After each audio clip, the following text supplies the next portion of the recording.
ভাবতেও পারিনি এত তাড়াতাড়ি এই দিনটা কাছে চলে আসবে। So hey guys, get ready with me. আমি তোমাদের কুইন। তো গাইস, আমি খুশি থাকার কারণ হলো একটাই, জেনে নাকি আমার স্যার গাইস, আমার টিচার, অঙ্কের টিচার, সে আমাকে ডেটে দেখেছে গাইস। সে নাকি আমার কবিরতে নিয়ে যাবে। সে আমাকে বললো তোমাকে আমি অনেক আগে থেকেই লাইক করি, বাট বলতে চাইছিলাম না মান সম্মান দিক থেকে তাকে। তো ওই দিন আমাকে মেসেজে বলেই দিল গাইস। তার জন্য ভাবলাম একটা গেট রেডি উইথ মি তো করাই যায়। দেখো, ফার্স্টে একটা টি শার্ট পরে নিচ্ছি, তারপর একটা ব্যাগি জিন্স পরেছি, দেন আইলাইনার মাস্কারা, এগুলো তো করতেই হবে গাইস। দেন দেখো আইলাইনার মাস্কারা করেছি, অ্যান্ড লিপ বাম তো পরতেই হবে গাইস। লিপ বাম না করলে কি হয় বলো? আর আমার ঠোঁটগুলো কিন্তু ন্যাচারাল ওরকম পিঙ্ক পিঙ্ক, তার জন্য লিপ বাম লাগিয়েছি, লিপস্টিক পরলাম না। দেন দেখো গলাতে একটা স্ট্যান্ড পড়ছি, আর কানে দুল পড়ছি। কানে দুল না পড়লে কি হবে বলো?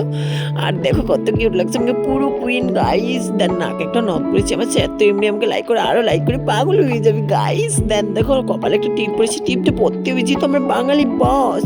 তারপরে তো মিনি কাকার দিয়ে চুলগুলো সামনে আটকে নিয়েছি, এত কিউট লাগছে আমাকে। আমি তো পুরোপুরি রেডি হয়ে যাচ্ছি গাইস। দেন দেখো এখানে ঘড়ি তো পরতে হবে যেহেতু স্যারের সাথে আমি ডেটে যাচ্ছি, কত কিউট গাইস। তো তারপর দেখো এই হাতে ব্যাসলেট পরেছি, ব্যাসলেট পরে কিন্তু আমাকে অনেক কিউট লাগছে। দেন পিঙ্ক কালার চটি পরে নিয়েছি, পুরো pink pink guys, pink queen হয়ে গেছে আজকে, এত কিউট লাগছে আমাকে। দেন কয়েকটা ছবি তুলে নিয়েছি যেহেতু আমি ফেসবুকে পোস্ট করবো গাইস, এত কিউট আমি। তো তারপর পারফিউম তো ইউজ করতেই বলো, পারফিউম ইউজ করে নিয়েছি। তো আমাকে কেমন লাগছে কমেন্টে অবশ্যই জানাবে। আমি ওই যাওয়ার জন্য পারফেক্টলি রেডি হয়ে গেছি। Tata, bye bye, subscribe.